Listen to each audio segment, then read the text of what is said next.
आंसू बहाने के लिए नहीं आया है, बल्कि बहते हुए आंसुओं को पोंछने के लिए आया है। बच्चे माँ बाप की मौत में इसलिए रोते हैं कि माँ बाप के बाद बेसहारा हो जाएंगे। मेरे लाल तो किसी के सहारे का मोहताज नहीं है, तेरा खुदा तेरा सहारा है और तू सारी खुदाई का सहारा है। मेरा ईमान बरेली से पुकार के कहता है, गमज़दों को रज़ा मुझदा दीजिए के हैं, गमज़दों को रज़ा मुझदा दीजिए के हैं, बेकसों का सहारा हमारा नबी। बेशक सुभान अल्लाह सुभान देता है, देने को मुँह चाहिए, देने वाला है सच्चा हमारा नबी। हज़रात मैं आपसे पूछना चाहता हूँ, अगर किसी के घर में किसी के इंतकाल का वक्त करीब आ जाए तो उसकी औलाद को कितने लोग हैं जो सहारा देने की बात करते हैं। चचा सीने से लगा के कहता है मत रो मेरे लाल, अभी तेरा चचा मौजूद है। ताऊ सीने से लगा के कहता है मत रो मेरे लाल, अभी तेरा ताऊ मौजूद है। खालू अलग सहारा देने की बात करता है औलाद को, मामू अलग सहारा देने की बात करता है, फूफा अलग सहारा देने की बात करते हैं। कुर्बान जाऊं मेरे नबी की अजमत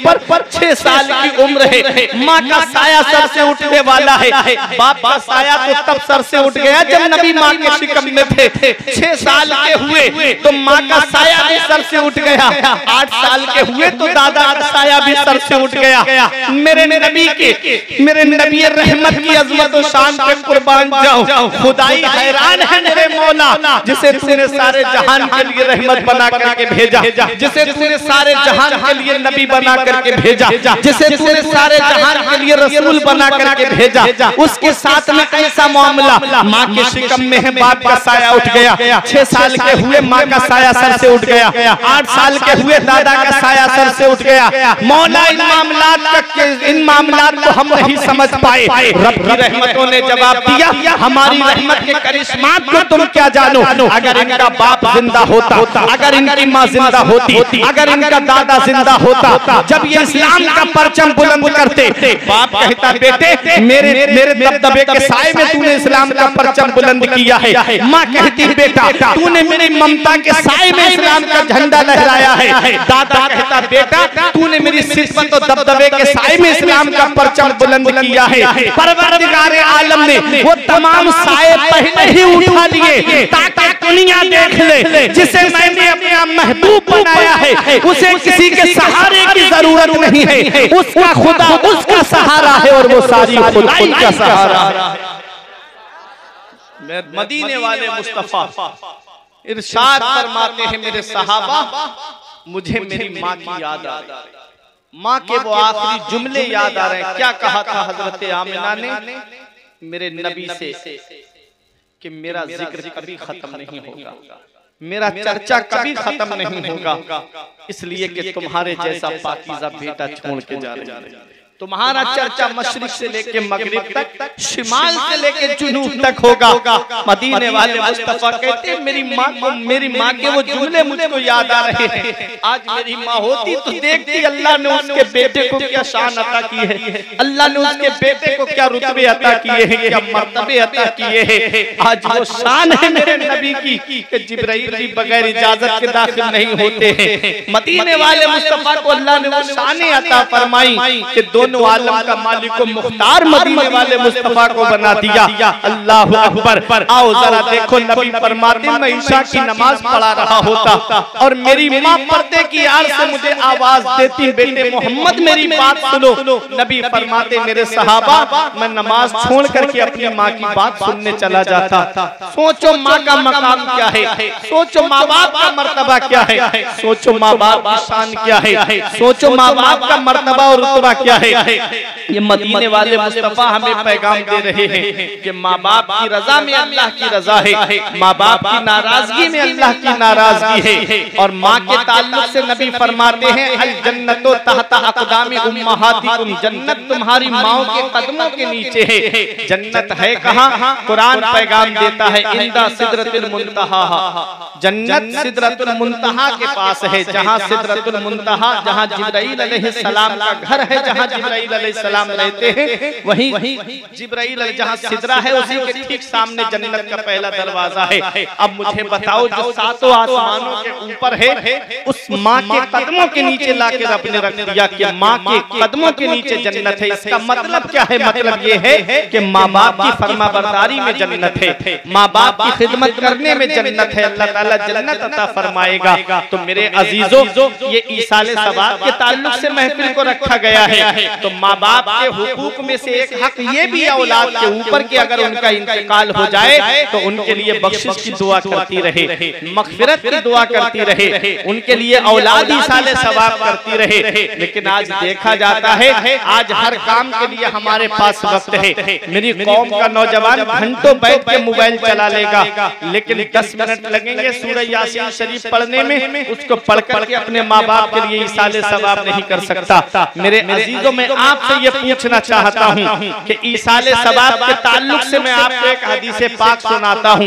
नबी फरमाते, मिशकात शरीफ की हदीसे पाक है, ये उलमाए किराम का शरीफ फरमा है। नबी ने फरमाया, फल मय्यतु फिल कब्र इल्ला कल गरीक़िल मुतगव्विस। नबी फरमाते, जो कब्रिस्तान में लेटे हैं वो दरिया में डूबने वाले की तरह हैं, वो समंदर में डूबने वाले की तरह हैं। अब आप कहोगे मौलाना कैसे? तो सुनो, जब कोई इंसान दरिया में डूबता है, जब कोई समंदर में डूबता है, तो वो इंतजार करता है, काश मेरा बाप आके मुझे हाथ दे के बचा लेता, काश मेरा भाई आ जाता मुझे सहारा दे के बचा लेता, काश मेरा दोस्त आ जाता मुझे बचा लेता, काश मेरा पड़ोसी आ जाता मुझे बचा लेता। इंतजार करता है कि नहीं करता है? कोई आके मुझे बचा ले, मैं दरिया में डूबने वाला हूँ।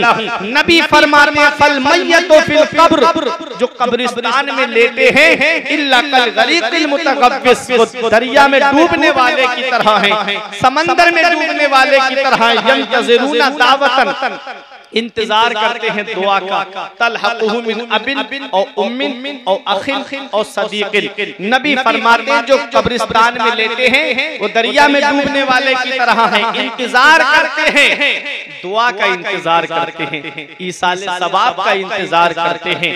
इंतजार करता है बाप, इंतजार करता है, काश मेरे बेटे मेरे लिए ईसाले सवाब कर दें। मैं इंतजार करती, काश मेरी औलाद मेरे लिए ईसाले सवाब कर दे। भाई इंतजार करता है, काश मेरा भाई मेरे लिए ईसाले सवाब कर दे। दोस्त इंतजार करता है, जिसके साथ मैंने रात के 12 बजे का वक्त भी नहीं देखा और अपने दोस्त के साथ चला गया खेलने के लिए, उसके काम में मैं आया, काश मेरा दोस्त मेरे लिए ईसाले सवाब कर दे। पड़ोसी इंतजार कर, पड़ोसी का इंतजार करता है, काश मेरा पड़ोसी मेरे लिए ईसाले सवाब कर दे। अब मुझे बताओ, इंतजार कर रहा है हज़रात, इंतजार उसी वही करता है जो पहले से मौजूद होता है। इससे पता चलता है कि जब आम इंसान अपने कब्र के अंदर जिंदा है, वो इंतजार कर रहा है ईसाले सवाब का, तो फिर नबी जिनके सदक़े में हमको जिंदगी मिली, पैगंबर इस्लाम जिनके सदक़े में हमको जिंदगी मिली, तो नबी अपने मज़ार में जिंदा क्यों नहीं होंगे? नबी अपनी कब्र अनवर में जिंदा क्यों नहीं होंगे? यही तो पैगाम मेरे इमाम ने दिया था कि तू जिंदा है वल्लाह, तू जिंदा है वल्लाह, तू जिंदा है वल्लाह, तू जिंदा है वल्लाह, मेरी चश्मे आदम से छुप जाने वाले। तो किस चीज का इंतजार करते हैं? दुआ का इंतजार करते हैं। अब एक हदीस से पाक सुनो, नबी फरमाते हैं, मन दखलल मकाबिरा फक़रा सूरत यासीन खफ़फ़ल्लाहु अन्हुम। नबी ने फरमाया, जो कब्रिस्तान जाए और एक मर्तबा सूरह यासीन शरीफ पढ़ दे। कितने मर्तबा? एक मर्तबा सूरह यासीन शरीफ पढ़ दे, खफ़फ़ल्लाहु अन्हुम, अल्लाह ताला कब्रिस्तान के तमाम मुर्दों के अज़ाब में कमी कर देता है और पढ़ने वाले को तादाद के बराबर सवाब अता फरमाता है।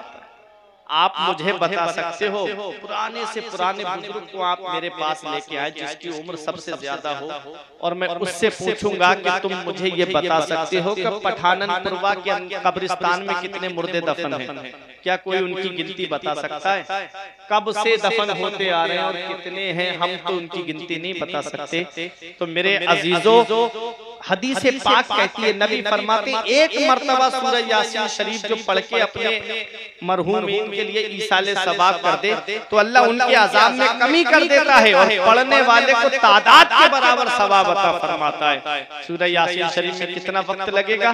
10 मिनट, बहुत लगे तो 15 मिनट, बहुत ज्यादा लगे तो 20 मिनट, अरे आधा घंटा मान लीजिए। वो बाप जो हमें इतनी बड़ी प्रॉपर्टी दे के चला गया, वो बाप जो हमें इतनी जमीन जायदाद दे के चला गया, वो बाप जो हमारे अकाउंट को दौलत से भर के चला गया, जो पूरी जिंदगी हमारे नाम करके चला गया, क्या हम अपने बाप के लिए आधा घंटा निकाल नहीं सकते? क्या हम उसके लिए कुरान पढ़ के इसाले सवाब नहीं कर सकते? वो माँ जिसने हमको जो है सर्दी में अपनी चादर उड़ा दी, वो माँ जो हमको सीने से लगा के रखे रही, जिसने हमें कभी सर्दी नहीं पहुँचने दी, क्या हम माँ के लिए कुरान पढ़ के इसाले सवाब नहीं कर सकते? क्या हम उसके लिए कुरान पढ़ करके इसाले सवाब नहीं कर सकते? क्या उसकी कब्र पे बैठ करके सूरह यासीन शरीफ की तिलावत नहीं कर सकते? याद रखो मेरे अजीजों, आज तुम अगर अपने माँ बाप के साथ भलाई करोगे तो तुम्हारी औलाद तुम्हारे साथ भलाई करेगी। तुमने अगर अपने माँ बाप के साथ भलाई नहीं की तो बुढ़ापे में ये उम्मीद मत रखना कि तुम्हारी औलाद तुम्हारा सहारा बन जाएगी। इसलिए ये एक पैगाम है मेरा। नबी फरमाते जो कब्रिस्तान जाए और एक मर्तबा सूरह यासीन शरीफ पढ़ दे, वो अल्लाह तबारक व तआला कब्रिस्तान के मुर्दों के अजाब में कमी कर देता है और पढ़ने वाले को तादाद के बराबर सवाब अता फरमाता है। हजरात, आज लोग इसाले सवाब का इनकार करते हैं। वो कहते हैं जो मर गया उसके लिए क्या इसाले सवाब किया जाए, उसके अमल तो उसके साथ चले गए, और ये जो तुम फातिहा पढ़ते हो, जो शीरीनी सामने रखते हो, इससे क्या फायदा होता है? इससे उनको कोई फायदा नहीं पहुंचता। हमने कहा भाई जो हम कुरान पढ़ते हैं उसका सवाब हमारे अजीज को पहुंच जाता है। उसने कहा मैं नहीं मानता ये बात। तो आज के दौर में समझाने के लिए बहुत सारी चीजें दुनिया में ईजाद हो गई हैं। आपके व्हाट्सएप पे कोई मैसेज आता है, मिसाल के तौर पे आज इस वक्त जो है वो कुर्बानी के मसाइल ज्यादा आ रहे हैं। अब कुर्बानी का मसला जब हमारे व्हाट्सएप पे आया, हमने ग्रुप में डाल दिया, और जब ग्रुप के अंदर पहुंचा तो सैकड़ों लोग, हजारों लोग ग्रुप में जुड़े हुए हैं। तो सबके पास अलग अलग पहुंचता है कि नहीं पहुंचता है? आप मुझे बताओ, पहुंचता है कि नहीं पहुंचता है? और मैसेज आपके पास भी रहता है कि नहीं रहता है? अगर आप कोई फैक्स करते हैं, कोई पैगाम किसी को ईमेल करना चाहते हैं, तो जब फैक्स आप करते हैं तो आपका जो पर्चा है वो आपके हाथ में रहता है, और आपका जो मैटर है वो दूसरों तक पहुंच जाता है। जिसकी भी ईमेल आईडी पे आप मैसेज भेजेंगे उस तक वो सारा मैटर पहुंच जाता है। ये देखिए आप, दुनियावी मामलात पे तो इनका अकीदा है कि हाँ मैटर वहां पहुंच गया, और कुरान पढ़कर के हम इसाले सवाब कर रहे हैं। वो रब हमारा कुरान पढ़ना और उस सवाब जो है वो हमारे मरहूमीन को पहुंचा रहा है, उस पर इनका यकीन नहीं है, उस पर इनका अकीदा नहीं है। ये वो कौम है जो हमेशा मुसलमानों के पीछे लगी रही, उन्हें नेक कामों से रोकती रही। जो काम शैतान का है वो काम अब ये लोग शैतान के चेले कर रहे हैं कि कुरान पढ़ के इसाले सवाब मत करो, फातिहा मत करो, और इसाले सवाब से कुछ नहीं रखा है। याद रखो नबी फरमाते जो सूरह यासीन शरीफ एक मर्तबा पढ़ दे, परवरदिगार आलम कब्रिस्तान के मुर्दों के अजाब में कमी कर देता है और पढ़ने वाले को तादाद के बराबर सवाब आता है। तो क्यों ना अपने घर पे बैठ करके, किसी के 5 बेटे हैं, इतनी तौफीक नहीं होती कि फजर के बाद बैठ करके सब कुरान की तिलावत कर लें और उसका सवाब अपने मरहूम के लिए इसाले सवाब कर दें। ऐ मेरे अजीजों, ये दुनिया चंद दिन की है, पता नहीं ये दुनिया छोड़ के हमें कब जाना पड़ जाए। आज पूरी दुनिया हमारी दुश्मन हो चुकी है, आज पूरी दुनिया कौम मुस्लिम की दुश्मन बन चुकी है। आज सब तरफ से मुसलमानों के ऊपर जुल्म सितम के पहाड़ तोड़े जा रहे हैं। आज सबसे ज्यादा मुसलमानों को तासुब की निगाह से देखा जा रहा है, और ये मामलात जो आज मुसलमानों को तासुब की निगाह से देखा जा रहा है, इसमें हमारे अपने मुसलमानों की कमी है। क्योंकि वो मुसलमान जो एक दूसरे पे इल्जाम तराशियां करते हैं, वो मुसलमान जो आज एक दूसरे को गलत मुकद्दमात में फंसाने के लिए बेजा सही करते हैं, आज उन मुसलमानों ने पूरी कौम मुस्लिम को रुसवा करवा दिया है। कोई किसी जमात के पीछे पड़ गया है कि कोई किसी को टेररिज्म बता रहा है। इसलिए मेरे अजीजों अजीजों, आज एक पैगाम मैं तुमको दे करके जाना चाहता हूँ। वो पैगाम दिल की तख्ती पे लिख लो। तुम मुसलमान हो, मसलक आला हजरत पे चलने वाले हो, तुम आला हजरत के पैगाम पे अमल करने वाले हो। इसलिए ये बिरादरियों के झगड़े छोड़ दो, ये खानदानों के झगड़े छोड़ दो, आपस में इत्तेहाद बना लो, आपस में इत्तेफाक बना लो। आज एक खानदान है तो उसके अंदर अलग दरार पड़ी हुई है। खानदान वाले से बात करना पसंद नहीं करते, भाई भाई में झगड़ा नजर आ रहा है, बाप बेटे में झगड़ा नजर आ रहा है। याद रखो, मदीने वाले मुस्तफा सल्लल्लाहु अलैहि वसल्लम का फरमाने आलीशान है, मोमिन आपस में भाई भाई हैं। जो अपने लिए पसंद करो वो अपने मोमिन भाई के लिए पसंद करो। नबी फरमाते हैं एक मोमिन दूसरे मोमिन के लिए बुनियाद की तरह है, एक ईंट दूसरी ईंट को मजबूत करती है। आज एक दूसरे की ईंट खोदने में लगा हुआ है, आज एक दूसरे की ऐबजोई में मुसलमान लगा हुआ है। आज कोई इमामों के पीछे पड़ गया, कोई हाफिजों के पीछे पड़ गया, कोई आलिमों की बुराइयों में लग गया। याद रखो, ये आलिम और हाफिज तुम्हारे दीन का सुतून है, तुम्हारे दीन के खंबे हैं। जिस दिन ये खंबे गिर जाएंगे उस दिन समझ लेना कोई तुम्हें शरीयत की बातें बताने वाला नसीब नहीं होगा, उस दिन कोई तुम्हें शरीयत का पैगाम देने वाला तक नसीब नहीं होगा। इसलिए अपने उलमाए किराम की खिदमत कर लो, इन हुफ़ाज़े किराम की खिदमत कर लो और आपसी इख्तिलाफात को खत्म कर दो। जब तक तुम एक होकर के रहे, जब तक तुम मुत्तहिद होकर के रहे, 313 थे बद्र के मैदान में, 1000 के छक्के छुड़ा दिए थे और ये पैगाम दे के गए थे कि कसम खाई है मर जाएंगे या मारेंगे नारी को। सुना है गालियां देता है वो महबूबे बारी को। वो 313 थे तो लरसता था जमाना, वो 313 थे तो लरसता था जमाना। आज करोड़ों हैं तो करते हैं गुलामी। ये गुलामी करने की वजह क्या है? ये गुलामी करने की वजह यही है कि हमारा ईमान कमजोर हो चुका है, आज हमारा अकीदा कमजोर हो चुका है। आज हम हुकूमत के नुमाइंदों से डर रहे हैं। याद रखो कुरान क्या कहता है, कुरान में रब हमें क्या पैगाम देता है, कुलिल्लाहुम्मा मालिकल मुल्क तुतिल मुल्का मन तशाउ व तंज़िउल मुल्का मिम्मन तशाउ व तुइज़्ज़ु मन तशाउ व तुज़िल्लु मन तशा। सारे बादशाहों का बादशाह अल्लाह है, सारे हाकिमों का हाकिम अल्लाह है। तुतिल मुल्का मन तशा, अल्लाह जिसे चाहता है उसे बादशाह बना देता है और अल्लाह जिससे चाहता है उससे बादशाह छीन लेता है। अल्लाह जिसे चाहता है उसे इज्जत देता है, अल्लाह जिसे चाहता है उसे जलील कर देता है। पता चला सारे बादशाहों का बादशाह अल्लाह है, सारे हाकिमों का हाकिम अल्लाह है। तो हमें अल्लाह से डरना है। मस्जिदों के अंदर आ जाओ, आज भी मस्जिदों के दरवाजे खुले हुए हैं, मस्जिदों के दरवाजे तुम्हें पुकार की आवाज दे रहे हैं। जैसे मुझे रमजानों में आबाद करते हो, 11 महीने मुझे ऐसे ही आबाद रखना। आज हम जुमे की नमाज के लिए बड़े एहतिमाम से जाते हैं, बाकी 5 वक्त की नमाजें हम गायब कर जाते हैं। याद रखो, जो इंसान नमाज नहीं पढ़ता है उसके घर में बरकत नहीं होती है, जो इंसान नमाज नहीं पढ़ता है उसके दिल के अंदर सुकून नहीं होता है, जो इंसान नमाज नहीं पढ़ता है उसकी औलाद से उसे कोई फायदा नहीं पहुंचता है। अगर चाहते हो तुम्हारे घर में बरकतें हो, अगर तुम चाहते हो घर में सुकून का माहौल हो जाए तो अपने घर वालों को और खुद को 5 वक्त नमाज का पाबंद बना लो। जब नमाज की पाबंदी तुम्हारे घर में होगी अल्लाह तुम्हारे घर को बरकतों से भर देगा।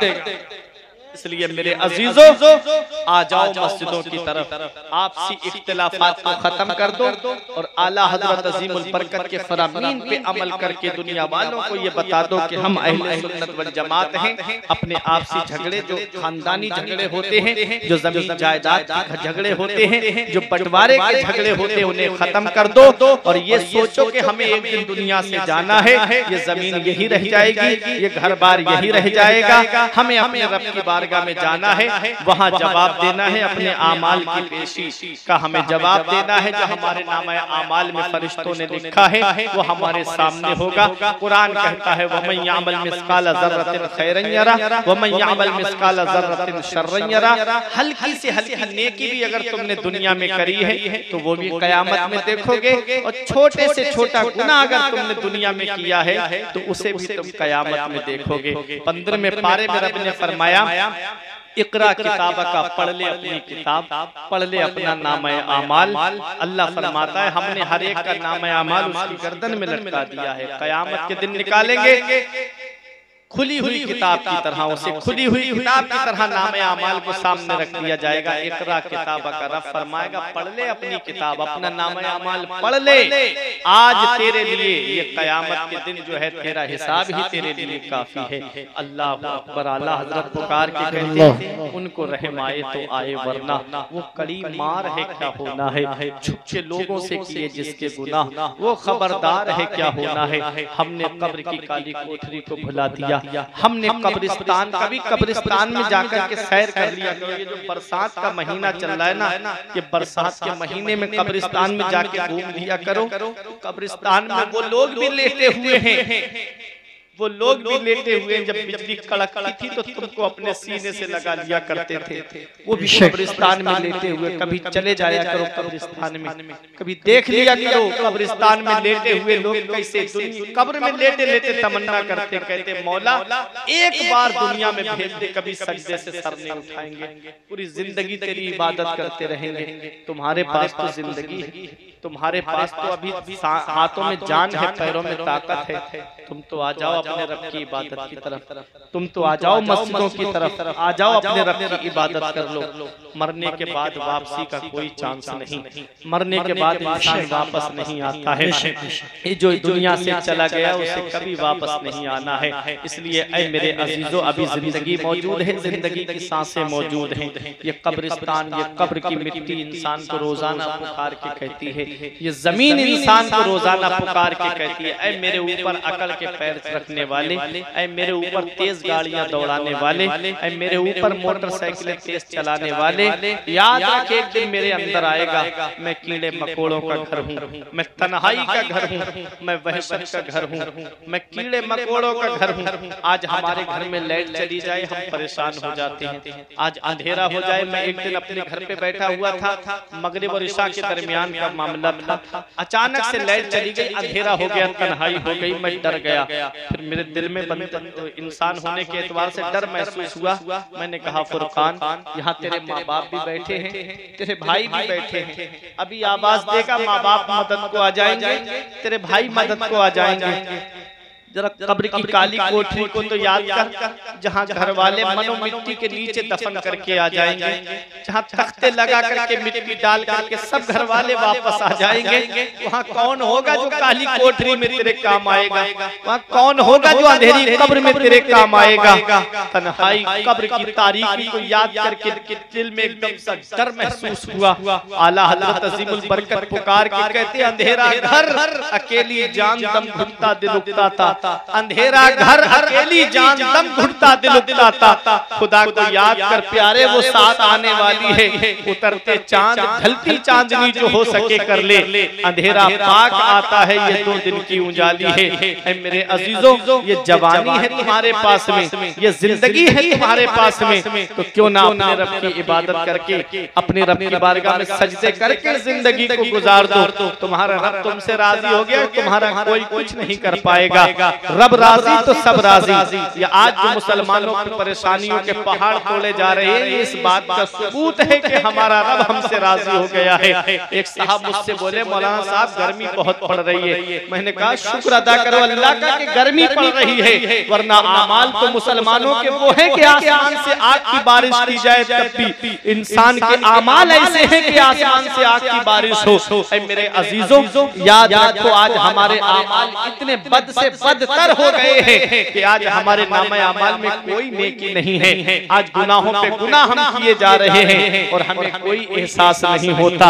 मेरे अजीजों, अपने गुनाहों से तौबा कर लो, रब की बारगाह में झुक जाओ, मस्जिदों के दरवाजे तुम्हारे लिए खुले हैं। अपनी औलाद को दीनी तालीम दो, अपनी औलाद को जो है वो उलमा हुफ्फाज के करीब करो, ताकि औलाद दीन की बातें सीखे, शरीयत की बातें सीखे। क्योंकि नेकों की सोहबत में बैठोगे तो नेक बन जाओगे, बुरों की सोहबत में बैठोगे तो बुरे बन जाओगे। सोहबत स्वालिहा तुरा स्वाले कुनत, सोहबत तालिहा तुरा ताले कुनत। नेकों की सोहबत नेक बना देती है और बुरों की सोहबत बुरा बना देती है। तो आज ये पैगाम था मेरा माँ बाप के ताल्लुक से कि माँ बाप अगर इंतकाल कर गए हैं, दोनों में से कोई एक इंतकाल कर गया है, तो औलाद को चाहिए कि माँ बाप के लिए ईसाले सवाब करती रहे, माँ बाप के लिए बख्शिश की दुआ करती रहे, माँ बाप के लिए कुरान पढ़ करके ईसाले सवाब करती रहे। वक़ज़ा रब्बुका अल्ला तअबुदू इल्ला इय्याहु व बिल वालिदैनि इहसाना, हुक्म दिया तुम्हारे रब ने कि अपने रब के सिवा किसी की बंदगी ना करो और अपने माँ बाप के साथ हुस्न सलूक करो, माँ बाप के साथ भलाई से। परवरदिगार आलम की बारगाह में दुआ है कि मेरे कुछ अर्ज करने में सबकत लिसानी की वजह से या बतकाज़ा बशरियत कोई गलती हो गई हो, मौला मुझे माफ फरमाए। अस्तगफिरुल्लाह रब्बी मिन कुल्ले ज़ंबि व अतूबु इलैहि। कलमा तैयब पढ़ ले मेरे साथ मिलके, ला इलाहा इल्लल्लाह मुहम्मदुर रसूलुल्लाह सल्लल्लाहु अलैहि वसल्लम। ये जिंदगी सवारी दिलशाद कीजिए, लम्हात जिंदगी के ना बर्बाद कीजिए। जब मकसद हयात इबादत खुदा की है, पढ़िए नमाज, मस्जिदें आबाद कीजिए। सभी के सामने एक दिन जरूर आता है, ये हुस्न फानी है लेकिन गुरूर आता है। किसी क्रीम से पाउडर से कुछ नहीं होता, नमाज पढ़ने से चेहरे पे नूर आता है। रही कली तो फूल खिलेंगे, जिंदगी बाकी रही पठानन प्रभा वालों, तो फिर मिलेंगे। अस्सलाम वालेकुम।